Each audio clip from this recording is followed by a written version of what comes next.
These are the Ukrainian weapon systems NATO wants to get its hands on. Ukraine's defense startups are NATO's new arms dealers. As a writer and a YouTuber, one of the most amazing things to watch over the past 10 years or so of war in Ukraine has been the gobsmacking innovation and all-around MacGyver attitude to making things work in Ukraine. When you watch Ukrainian engineers gorilla glue a Sidewinder missile to a naval drone and actually shoot down a modern Russian fighter jet, you start to understand why Western investors are lining up to throw money at Ukrainian startups. These Ukrainian companies are innovating while under artillery fire. That's the difference between theory in a lab and proof on the battlefield. And right now, NATO wants a piece of that action. Hey friends, Wes here, and not long ago, Ukraine's R&D department looked like a Telegram channel where soldiers sought quadcopters and supporters wired them cash. Jump to mid-2025, and some defense tech startups are raising $20 million in a single month. Now, for Silicon Valley, that's a long lunch with VCs, but for a country fighting for its existence, it's an entirely new industry born under fire. In 2024, Ukrainian defense startups raised $59 million, mostly grants. Now, in 2025, the money is bigger, it's faster, and it's smarter. This time, it's Western defense giants buying into the future because they know Ukraine has something the rest of NATO doesn't: combat-proven hardware designed to fight Russia's exact playbook. So, what is the most in-demand Ukrainian tech? Well, first up, drones, the bread and butter of Ukraine's battlefield dominance.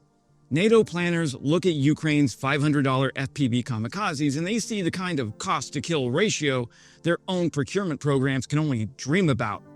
Why spend $150,000 on a Javelin when a quadcopter with an NVIDIA brain and an RPG warhead can achieve the same effect for the price of a weekend at Disney World?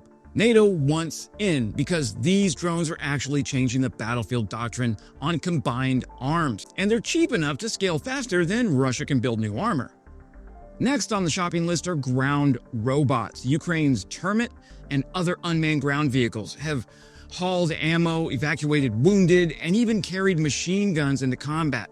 To NATO, these robots represent a way to keep soldiers out of minefields and drone-scoped kill zones. In wars of attrition, a machine hauling water and rockets through artillery fire means one less human body in the medevac queue. NATO armies have dabbled in robotics for years, with its insanely long procurement cycle of prototype, test, refine, test, and keep testing and refining in perpetuity. Next-gen weapons like railguns, battlefield lasers, and mobility armor suits, and robots, are always just around the corner, but they never arrive. Remember the robot dog from Boston Dynamics? It was unveiled in February of 2015. Where is it? Oh, that's right, still in development, with only 2 or 3 units across the entire US military fielding robotics. 10 years, people. Sorry, I don't mean to yell at you. I'm just exasperated. Ukraine is showing what it looks like when you let robots take live fire and then feed that data straight back into the design lab and then build a better robot tomorrow. Then there are the electronic ghosts, the invisible war over the spectrum. NATO knows Russia's strongest card is its electronic warfare. Jamming, spoofing, frying signals. It's the one area where Russia still punches above its weight. Ukraine startups are developing hardened comms and EW-resistant networks that can survive in that environment. These include modular radios that don't need GPS, spectrum-hopping drones that ignore jamming, and field-hardened mesh networks that let soldiers keep talking when the ether turns toxic. For NATO, this is gold, because in a real peer-to-peer fight, your tank's armor matters less than your ability to keep the platoon net alive under electronic fire. Finally, NATO has its eyes on Ukraine's battlefield AI. To be clear, I'm not talking about the marketing hype surrounding large language models. I'm talking about code written in bunkers that tells a drone swarm which tank to hit first or predicts Russian artillery fire before it lands. These AI-driven targeting systems are shaving precious seconds off the kill chain and turning Ukrainian units into hunter-killer teams that fight faster than Russia can react. NATO's doctrine is already obsessed with shortening the kill chain. Ukraine just demonstrated that AI can collapse that chain entirely, from spotting to shooting, in less time than it takes to light a cigarette. Also, don't smoke, kids. Okay, so which Ukrainian startups are in line to get that sweet, sweet NATO cheddar? Well, first up is Frontline plus Quantum Systems. Germany took a 10% stake in Ukraine's Frontline drone maker, with an option for more. Call it vertical integration, or call it Europe outsourcing its battlefield R&D to Kyiv. Either way, it means drones that are faster, stealthier, and built in bigger numbers. Then there's TenCore. TenCore raised $3.7 million to scale up its Termit ground robot, which can do everything from delivering rations to shooting Russians in the face. Think of it as Boston Dynamics if Boston Dynamics had a kill count. Then there's Tripillion, backed by a former UK minister. This startup is building deep strike and battlefield comm systems. In other words, giving Ukraine a digital hammer to smash Russian logistics without risking lives. Then there's Odd Systems plus Terma, Denmark's biggest defense firm, once in on drone interceptors. Together, they are building airborne pest control for Shaheds and Lancets. The next one is Teletactica, developing EW systems that keep units talking even when the air is thick with jamming, because in modern war, silence is death. Finally, there's a company called UA Damage, which raised $400,000 to speed up demining. Their AI can clear 10,000 square meters in a day. For comparison, a soldier with a probe clears about the size of your kitchen in a day.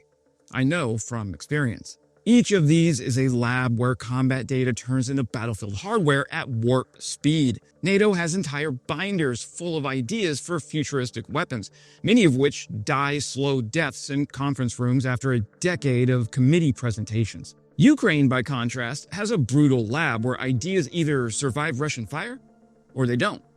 That means when a Ukrainian startup rolls out a drone, a jammer, or battlefield AI tool, it has already been tested under live conditions where mistakes get people killed. NATO planners love this because it cuts out the middleman of theoretical testing and puts gear directly into the "this works, we know, we tried it last Tuesday in Zaporizhzhia" bucket. Western procurement cycles move like glaciers. By the time a NATO committee decides what shade of green a drone should be, Ukraine has already gone through 3 iterations of that same drone and fielded the 4th. Ukrainian innovation is fast because it has to be. When Russian soldiers are sneaking through underground pipes to infiltrate your rear area, you don't have 24 months for approval, you have 24 hours to hack together a countermeasure. NATO sees in Ukraine a crash course in how to accelerate its own painfully slow acquisition process, which is why they are leaning in hard to Ukrainian partnerships. Ukraine fights with a constant shortage of everything except Russian targets. That scarcity breeds creativity. Soldiers and startups alike have learned how to weld, print, or code their way around every bottleneck. The West is fascinated because NATO armies have been spoiled with abundance for decades. They buy solutions from defense primes at sticker shock prices. Ukraine, on the other hand, produces Frankensams out of spare parts and garage-built drone jammers that outperform million-dollar Western systems. That kind of garage band ingenuity is exactly what NATO fears it has lost. Most NATO members have not faced a peer adversary since the Cold War, and the entire doctrine of the alliance is built around conventional industrial-scale war. We, the United States, have been fighting insurgents in the desert for the last 25 years. The U.S. military leaders who were serving in 1989 have long since retired. That was the last time anyone at the DoD seriously put any thought into a land war in Europe. This, my friends, is the important bit. Ukraine is showing that the future belongs to asymmetric tech and tactics layered on top of conventional strength. FPV drones hunting tanks, AI software predicting artillery fire, naval drones sinking warships. None of this was in NATO's doctrinal playbook 10 years ago.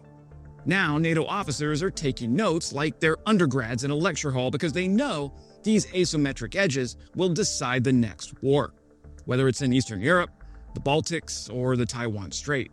Finally, NATO is obsessed because Ukrainian innovation can scale beyond the battlefield. Many of these technologies have dual-use potential: commercial drones that double as FPVs, secure communications that work just as well for disaster response, and AI software that can analyze both military and civilian logistics. Western defense companies smell profit, but they also see a shortcut. By partnering with Ukrainians, they leapfrog years of R&D and grab ready-to-export systems. NATO wants to fold Ukraine into its defense industrial base, not just for altruism, but because this is where the bleeding edge of warfare is being forged. But what about Russia? Well, while Ukraine exports innovation, Russia exports excuses. Moscow's defense industry still can't get enough chips to build decent drones. Its engineers are busy repainting Cold War equipment and calling it next gen. The only decent thing Russia has ramped up is Shahed production, rebranded as the Geran. And those delta-wing monstrosities are extremely easy to mass produce. Now, don't get me wrong, Russia is still extremely dangerous. Let me be careful not to underestimate an adversary who has learned a lot since the bumbling Russian army of 2022. But they are not innovating at the same rate as Ukraine, plain and simple.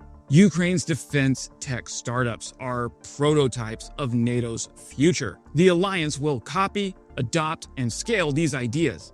The irony is that Russia, in trying to crush Ukraine, has forced it to become the most innovative military tech incubator since Israel in the 1970s. My prediction? The next time NATO fights a peer adversary, it won't be DARPA that writes the playbook.